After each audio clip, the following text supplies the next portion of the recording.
Ce programme vous est proposé par Osiris, cabinet de coaching et de formation en intelligence de soi. Il y a une bonne nouvelle, c'est qu'il y a toujours une voie qui permet de rester fidèle à son idéal tout en prenant en compte les contraintes du réel. Et cette voie, elle existe toujours. C'est pas forcément ce qui est évident au premier abord, elle se travaille, mais il y a toujours une voie qui peut amener des renoncements, mais en restant quand même en cohérence avec soi. Bonjour, je suis Marc Joget et vous écoutez Chiche, le podcast où l'on s'interroge sur le nouveau leadership dont le monde a besoin. Avec vous, je partage mes rencontres avec des hommes et des femmes inspirants. Dirigeants d'entreprise, experts ou entrepreneurs, ils interrogent leur singularité et challengent leurs habitudes. Ensemble, nous allons parler de réussite et d'échec, d'engagement et de transformation, de connaissance de soi et de relations aux autres, mais aussi du courage nécessaire pour mettre nos valeurs en action et faire nos choix en conscience. Vous écoutez Chiche, soyez les bienvenus.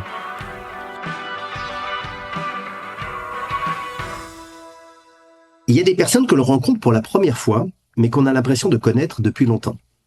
Et c'est le cas aujourd'hui avec mon invité pour cet épisode. Il y a 30 ans, ma femme était partie au Chili avec quelques amis pour fonder une association humanitaire. Et au même moment, un Français montait sur place un organisme de microcrédit. Et l'histoire de ce Français, et de Contigo, puisque c'est le nom de cette banque de microcrédit, je l'ai entendu de très nombreuses fois.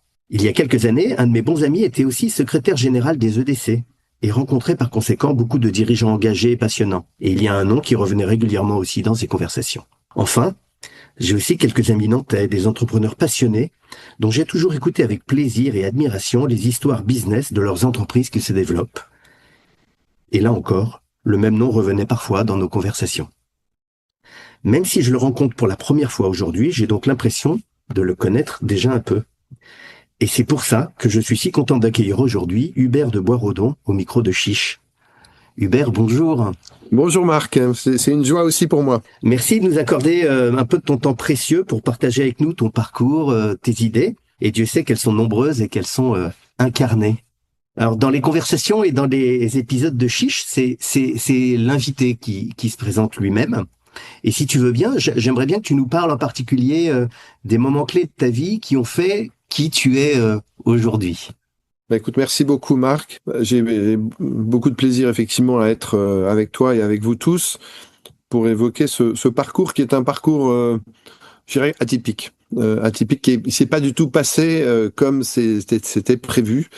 Donc je m'appelle effectivement Hubert de Boisrodon, j'ai 61 ans. Aujourd'hui, je suis directeur général d'Armor Group, qui est une ETI industrielle dont le siège est à Nantes et qui a 2500 salariés, à peu près 450 millions d'euros de chiffre d'affaires. J'ai effectivement une carrière, on va dire, en tout cas une vie professionnelle très internationale. Et en même temps, j'étais vraiment travaillé par quelque chose de beaucoup plus profond que ça. Et puis à New York, j'ai eu notamment la chance de rencontrer Mère Teresa et qui m'a embarqué dans, on pourra y revenir, mais en tout cas, dans la rencontre des plus pauvres, notamment, et de malades de mon âge, du sida. En fait, ça m'a profondément bouleversé ma vie. Après cette expérience américaine de New York avec les Sœurs de la Charité, je suis parti au Chili.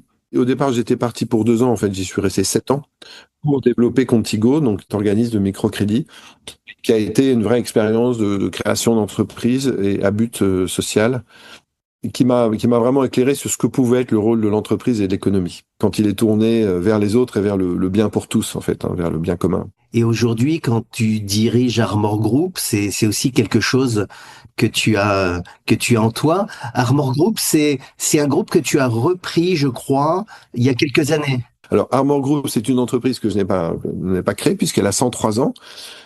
Qui est une entreprise qui était une entreprise familiale quand je suis arrivé, qui appartenait à la famille Ruffnac, la famille d'Antoine de Ruffnac, l'ancien maire du Havre. Ils souhaitaient, après 30 ans d'actionnariat, céder leur participation. Et puis le groupe Armor Group n'allait pas très bien à ce moment-là, et donc ils avaient besoin d'une personne pour donner un nouvel élan, ce que j'ai fait avec les équipes. Et on a transformé complètement cette entreprise depuis 20 ans pour que déjà elle gagne un leadership mondial et qu'elle se tourne aussi qu'elle développe des nouvelles activités plutôt tournées vers les énergies renouvelables.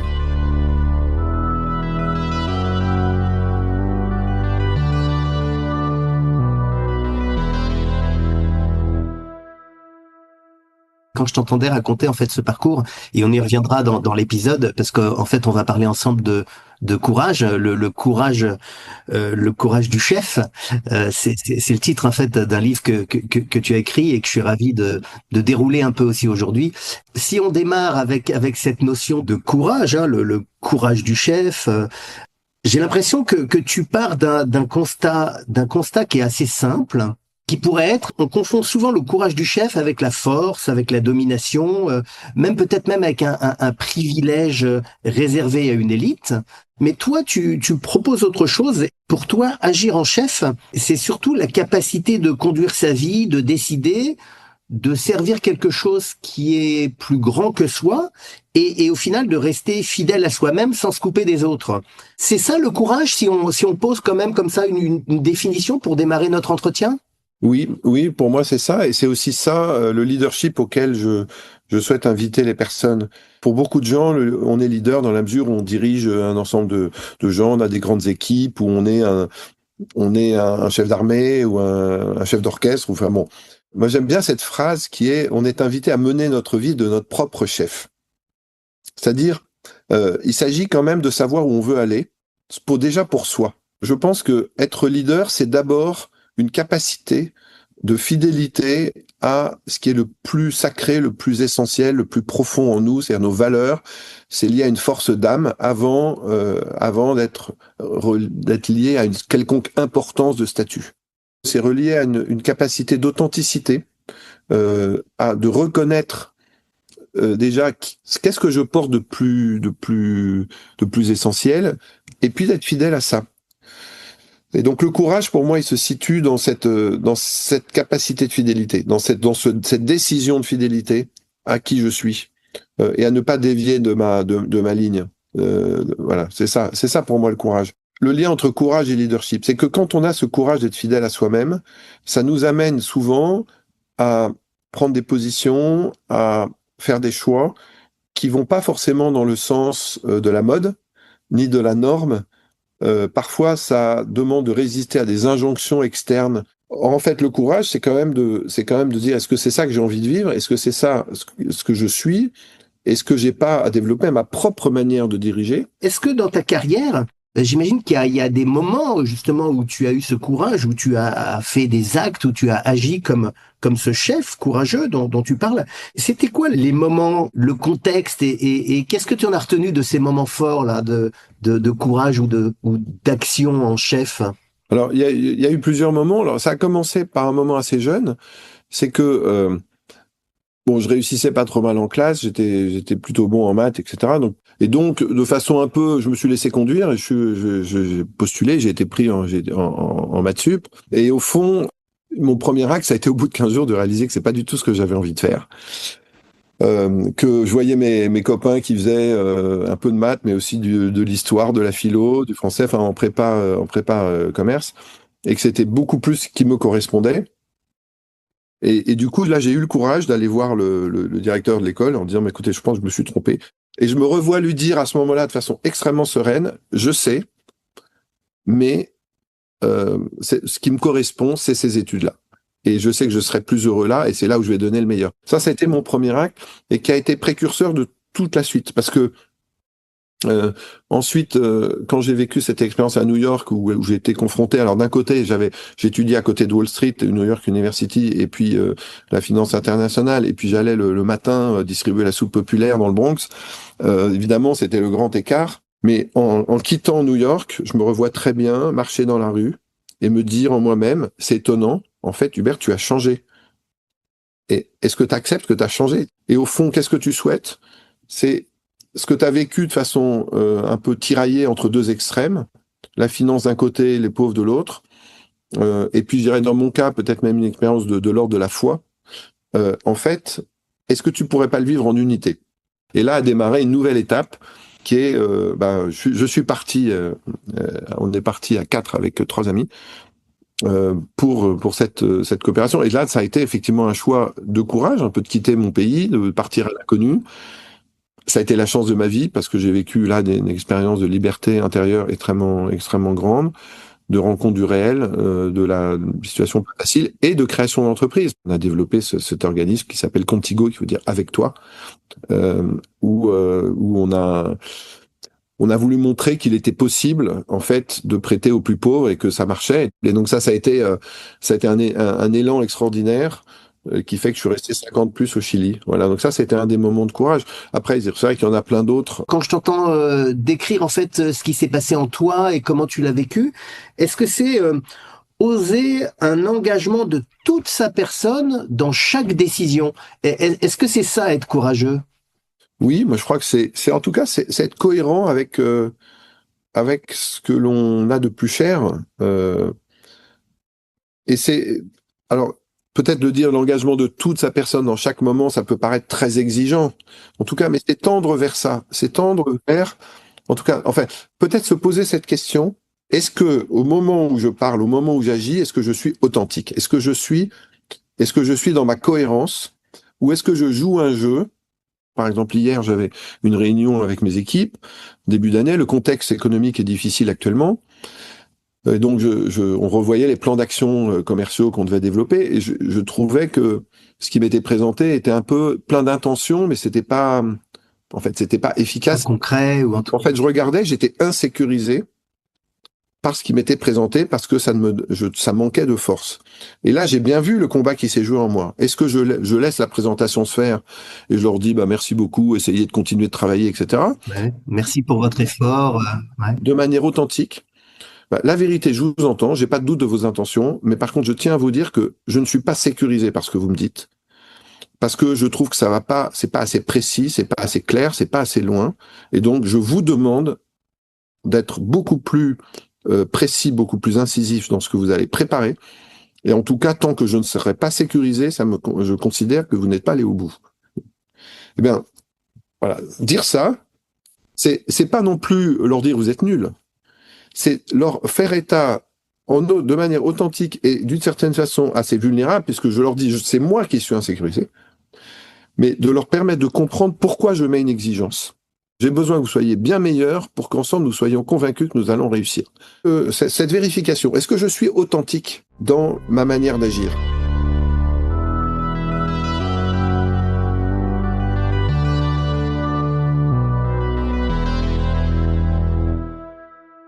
C'est passionnant ce que tu dis parce que dans les épisodes de Chiche, tu sais, on aime bien changer aussi sur les parties un peu plus intérieures des invités. Qu'est-ce qui se passe en moi? Comprendre les différentes forces qui sont en action, un peu comme tu viens de le décrire. En coaching, souvent, nous, on appelle ça les polarités, en fait. Qu'est-ce qui est en jeu?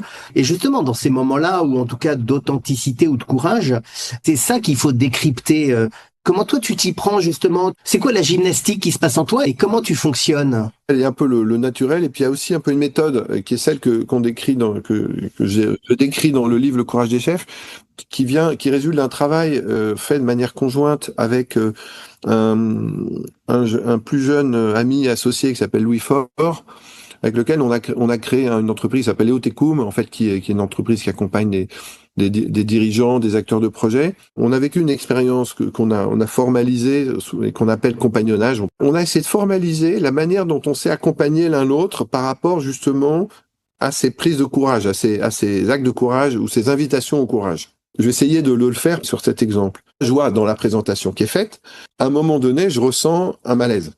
Un malaise ou en tout cas une insatisfaction, une insécurité, de me dire ce qui m'est présenté là ne me convient pas, c'est pas suffisant, je pense qu'on va pas réussir simplement avec ça. Et là, je me retrouve confronté à deux tentations. Il y a une tentation que j'appelle la tentation du statu quo, ou de rester dans ma zone de confort. C'est-à-dire, je suis dirigeant, il me présente les choses. Bon, j'ai fait ma revue, très bien. C'est le début de l'année, je vais quand même pas les bousculer.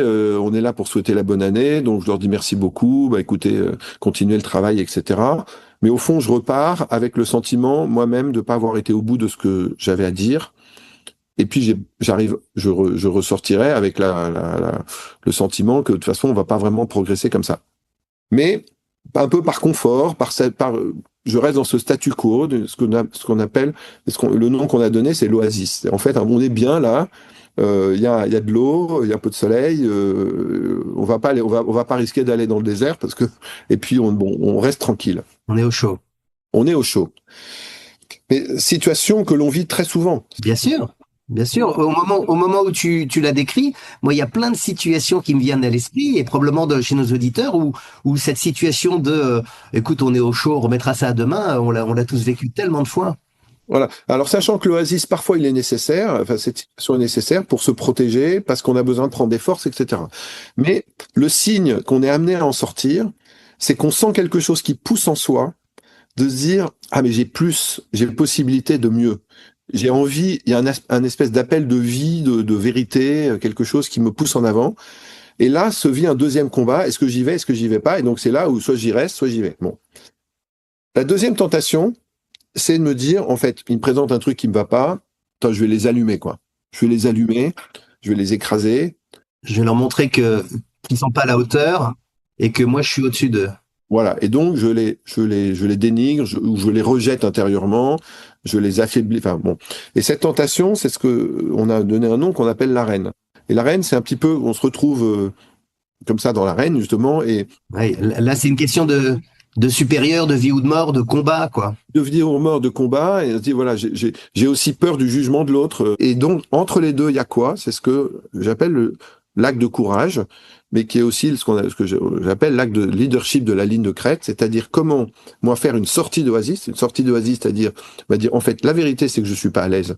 Je me sens en insécurité parce que ce que vous me présentez ne me convainc pas. Et ça, c'est l'acte de vérité, d'authenticité. Je pense qu'il faut que vous travailliez le sujet. Et je pense que vous en êtes complètement capable. Et en faisant ça, je fais un acte où je fais grandir l'autre aussi, parce que je lui permets de progresser. Tu vois? Donc, un peu sur ta question un peu large, comment je fonctionne, c'est de repérer ce qui se passe en moi, de le nommer, et à partir de là, d'essayer de tracer une ligne qui est cette ligne de leadership de la ligne de crête. C'est vrai que souvent, pour un dirigeant, il y a une tentation de bloquer ses émotions, de cacher ses doutes, de cacher ses questionnements, ses ressentis. Et dans ce que j'entends, en fait, toi, en t'ouvrant, en partageant ton inconfort dans la façon dont tu viens de le faire, c'est l'inverse que tu dis. J'ai de l'inconfort et mon doute et mes questionnements, je les partage aussi avec vous. Exactement. Et de fait, ça, c'est un petit peu... comment dire, ça prend le contre-pied des formations même que j'ai pu recevoir à HEC ou que j'ai vu vivre chez certains dirigeants quand j'étais dans le groupe Ron Poulenc Rodia Solvay, où parfois je pense à deux dirigeants en particulier qui me disaient, écoute Hubert, si tu veux être fort, tu dois cacher tes émotions, tu dois absolument pas, les autres ne doivent pas percevoir ce que tu ressens, tu dois diriger de façon extrêmement froide, etc., etc. Je pense que c'est une manière ancienne de diriger. Je pense que ça existe encore. Il faut quand même, et je pense que nous avons le devoir de dénoncer ce type d'attitude. Du coup, être vrai, ça veut dire aussi ne pas avoir peur de ses émotions. Alors moi, je m'en suis rendu compte à un moment où souvent dans des témoignages, quand je témoignais, ça m'arrivait d'être un peu traversé par des émotions et je les bloquais en me disant oh là là, si on voit que j'ai de l'émotion, les autres vont considérer que je suis faible, fragile ou faible. Bon. Et donc je bloquais. Et puis il y a une fois, un moment où l'émotion a traversé malgré moi, j'allais dire. Et ce qui m'a frappé, c'est qu'à la fin du témoignage, j'ai eu 20 personnes qui sont arrivées me voir. Écoutez, on a été complètement bouleversés par vos témoignages. Ce qui nous a le plus touché, c'est ce moment-là. C'est quand l'émotion était partagée ou en tout cas pas refoulée. Ce dont je me suis rendu compte, c'est que c'est le moment où les gens ont été rejoints dans leur être, dans leur intériorité, et ça les a mis en chemin parce que ça a ouvert quelque chose chez eux, parce qu'ils se sont sentis reliés. Bon. Et donc, à partir de ce moment-là, moi, j'ai compris que, bien sûr, il s'agit pas non plus d'utiliser l'émotion artificiellement, mais quand on ressent quelque chose, je pense que c'est un devoir vis-à-vis de l'autre de dévoiler, enfin d'ouvrir, d'être quand même le plus vrai possible par rapport à cette émotion. Si je suis mal à l'aise, je dis je suis mal à l'aise. Si je suis heureux, en quoi est-ce de la faiblesse de dire à un collaborateur, écoute, je veux te dire que j'ai extrêmement de satisfaction, j'ai une grande joie, une fierté, etc. dans le travail que tu as fait et qui a permis de faire avancer l'entreprise. Je tiens à te féliciter pour ça. C'est pas s'affaiblir, c'est lui rendre ce qu'il a fait de positif. De la même manière, si j'estime qu'il s'est mal comporté ou quoi, je peux dire, écoute, voilà, il sache que j'ai pas été à l'aise avec cette situation. Je pense qu'on a quelque chose à discuter ensemble.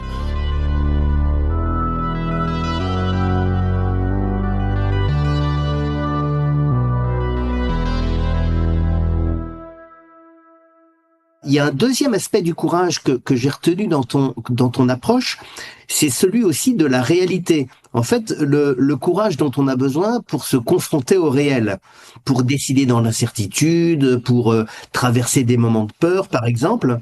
Et là, ce courage, j'ai l'impression que il se voit moins dans les intentions, mais surtout, il se voit dans les décisions finalement, quand la réalité, tu sais, on parle parfois de reality check, là, ça y est, là, qu'est-ce que je fais dans ce moment réel, quand les informations sont parfois pas complètement complètes, quand il y a un risque, je sais pas, quand il y a des tensions sociales dans ton entreprise, quand il faut parier sur l'innovation. C'est dans ces moments-là, face aux contraintes du réel, que ça se joue aussi le courage du chef. Oui, absolument. Je pense que celui qui est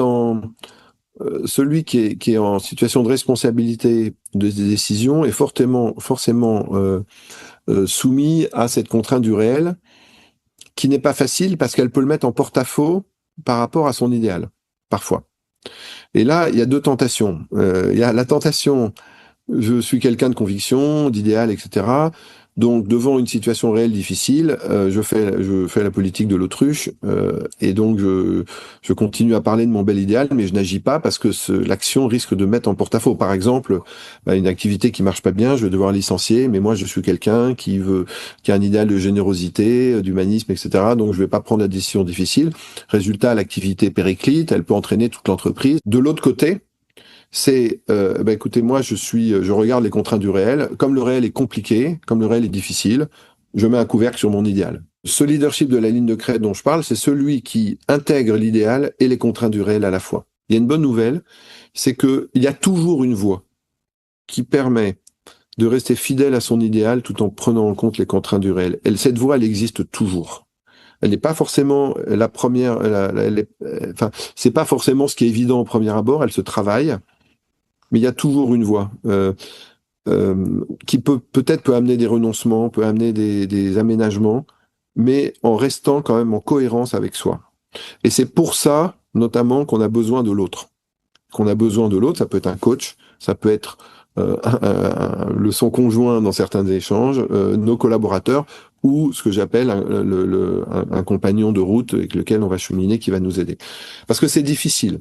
Mais c'est ça, c'est cette intégration du réel et de l'idéal, pour moi, c'est la marque des grands leaders. Tu parles d'une ligne de crête, en fait, hein, c'est cette confrontation entre l'idéal et les contraintes.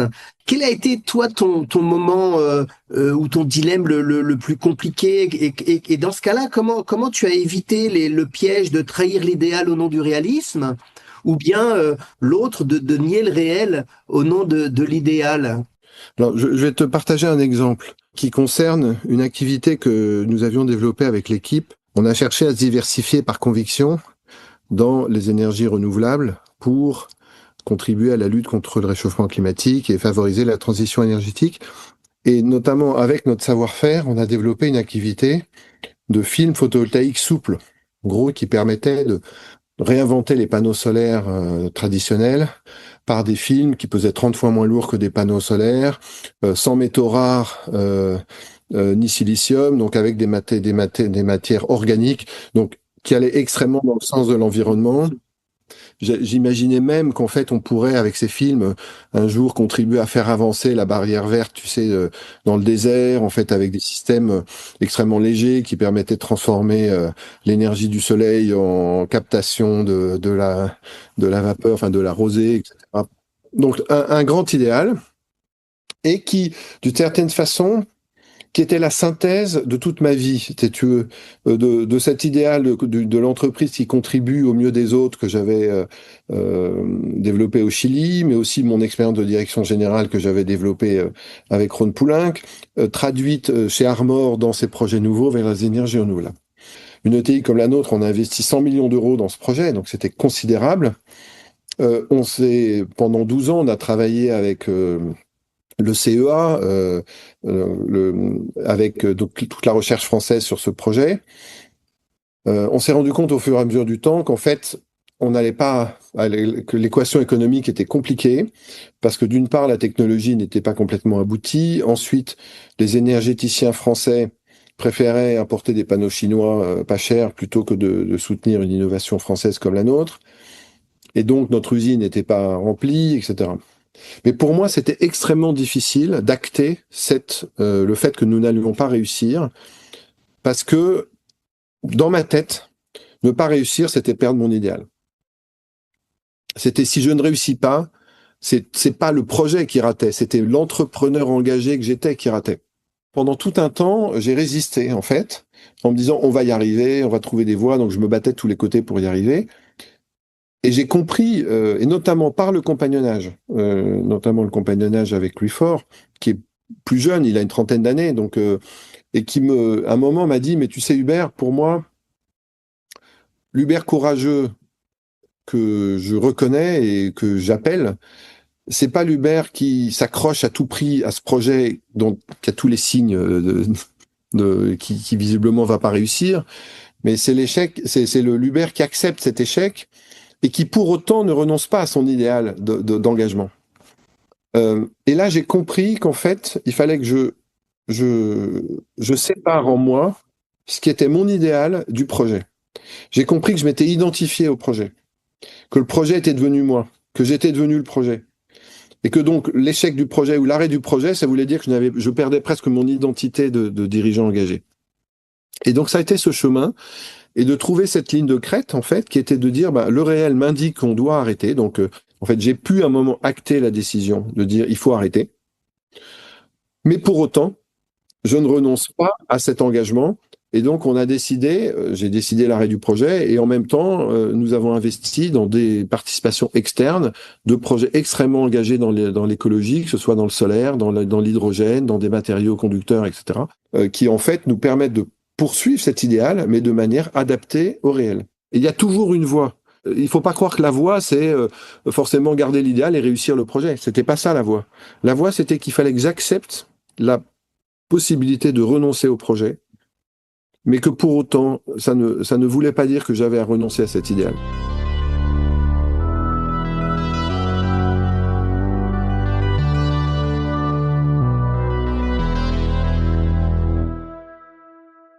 Ce cheminement, ça m'amène à une troisième partie aussi, ou à un troisième aspect de ce même courage dont on parle depuis le début, qui est finalement que, en fait, on ne devient pas chef tout seul. Et c'est un peu contre-intuitif, parce qu'en fait, dans un monde où beaucoup de dirigeants s'isolent, tu parles aussi finalement d'un courage relationnel en quelque sorte. C'est-à-dire à la fois oser se montrer vulnérable un peu en disant bah tiens j'ai des doutes à quelqu'un. On en a parlé un petit peu dans le début de notre conversation, hein, de la vulnérabilité, de se laisser aider. Donc c'est ça en fait, c'est finalement un dirigeant seul, c'est un dirigeant qui est en danger. C'est ça dont ça parle. Oui, absolument. Parce que aussi l'idée du compagnonnage et ce qui m'a aussi conduit dans ce livre Le courage des chefs, vivre et diriger autrement, c'est aussi le constat que beaucoup de dirigeants je pense, ont des bonnes intentions, sont mus par un idéal au départ, très souvent. Alors quand je dis dirigeant, ça peut être économique, politique, voire même religieux. Mais que, un moment, parce qu'ils sont trop seuls, ils dévient leur axe.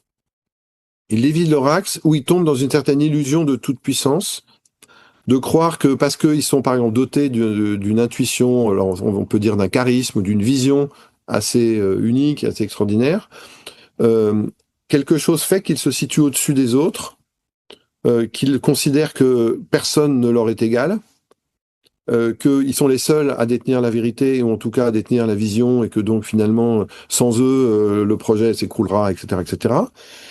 Et ça leur fait prendre des attitudes et des positions qui sont des attitudes d'exclusion, des attitudes d'isolement, des attitudes d'abus de pouvoir parfois, extrêmement dommageables pour les organisations.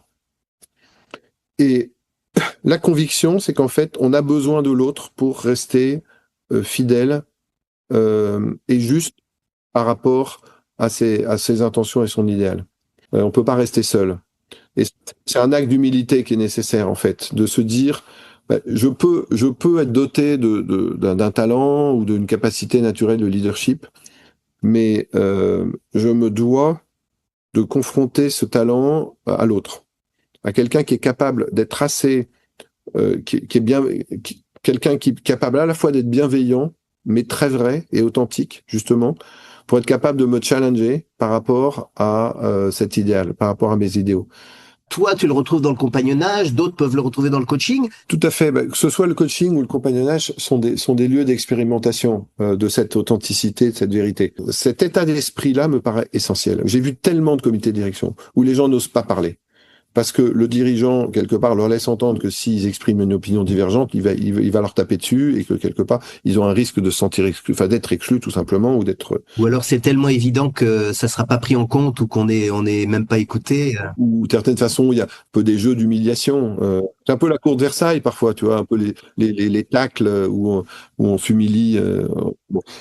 Moi, je trouve magnifique quand un collaborateur dit, mais en fait, vous savez, Hubert, par rapport à ce projet ou cette intention, la vérité, c'est que je suis extrêmement mal à l'aise, ça ne me va pas. Ah ben, c'est mon rôle de favoriser ce climat de confiance qui fait que chacun peut s'exprimer. On peut ne pas être d'accord, on peut même être en confrontation, mais la richesse d'une équipe de direction, c'est la diversité, c'est pas que tout le monde soit pareil. Le courage, c'est de sortir de soi-même, je crois déjà. C'est ma conviction, c'est là où se crée le mouvement. Parce que si je reste toujours enferré en moi-même, il n'y a pas de mouvement.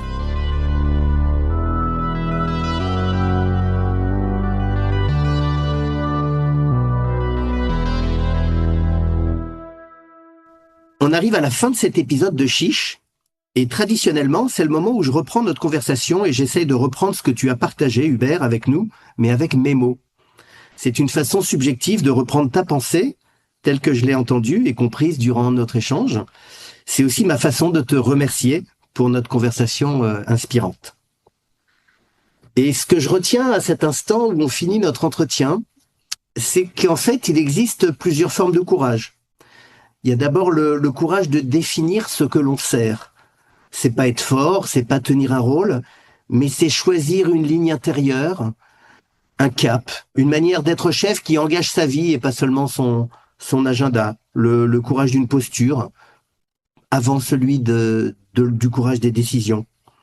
Et aussi de prendre le risque de perdre, de pas être compris, d'être rejeté, mais de rester fidèle à ses convictions, à sa mission intérieure, on pourrait dire. Ensuite, il y a le courage du réel, celui qui joue quand l'information manque ou quand la peur s'invite. C'est la ligne de crête, comme tu l'appelles, cette ligne fine entre l'idéal et les contraintes. Et là, le dirigeant ne cherche pas à éliminer la peur, il apprend à décider avec elle, sans lui céder. Enfin, il y a un dernier courage, ou alors une troisième partie du même courage, en fait, qui est le courage de la relation, le courage de l'altérité, celui de ne pas se croire seul, de s'entourer, celui de transmettre aussi, former d'autres chefs autour de soi, parce que le leadership, c'est pas un statut, c'est peut-être une dynamique collective. Et d'ailleurs, on le voit tous les jours, ce sont pas forcément les plus brillants qui font la différence, mais presque toujours ceux qui savent écouter, ceux qui ont le courage de ralentir, de poser les bonnes questions et d'admettre qu'ils n'ont pas toutes les bonnes réponses. Voilà avec quoi je suis au moment où on termine cet épisode. Voilà ce que ça m'inspire. Bah écoute, merci beaucoup Marc. Moi, je suis très touché de voir que tu traduis l'essentiel de ce qui m'anime, de ces différentes facettes du courage. Le courage, c'est une capacité qui est en toute personne, et ce qui nous appartient, c'est de désirer, de travailler à le développer. Et j'ai envie de terminer par cette phrase que je trouve extraordinaire d'un poème d'une femme qui s'appelle Anna de Noailles, et qui disait dans ce poème: que ferais-je de mon courage? Voilà, je trouve que c'est absolument magnifique. J'espère que cet épisode vous a plu, inspiré et fait réfléchir. Si c'est le cas, partagez-le, laissez un commentaire et je compte sur vous pour les 5 étoiles sur votre plateforme d'écoute préférée. Pour me suggérer des invités ou me faire part de vos retours, contactez-moi sur LinkedIn via Marc Joget ou par email à l'adresse chiche@marcjoget.com. À très bientôt pour un nouvel épisode de Chiche.